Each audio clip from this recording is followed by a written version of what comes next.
afternoon, darlings. As some of you may have probably noticed, there is a section in the castle's library dedicated to fictional stories written by common ponies. After my dear friend Twilight Sparkle had been named the Princess of Friendship, she became famous in all of Equestria. Suddenly, every pony has heard of her diligence and love of reading, and some of the more creative ponies have started sending her their work asking for feedback. What they didn't know is that Twilight is not fond of non-fiction, even though she is a big fan of books such as the Daring Do series.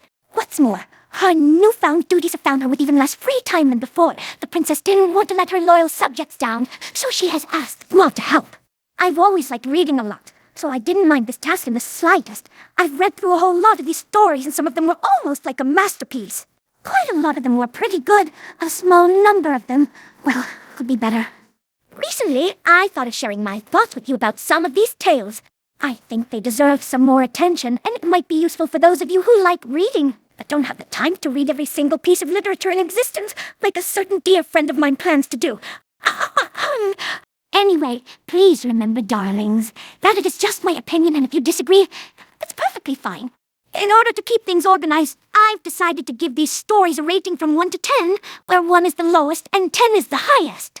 I consider myself to be pretty strict when it comes to ratings, so please, keep it in mind. I think it's all that I wanted to tell you right now. Stay tuned for my first review. Au revoir.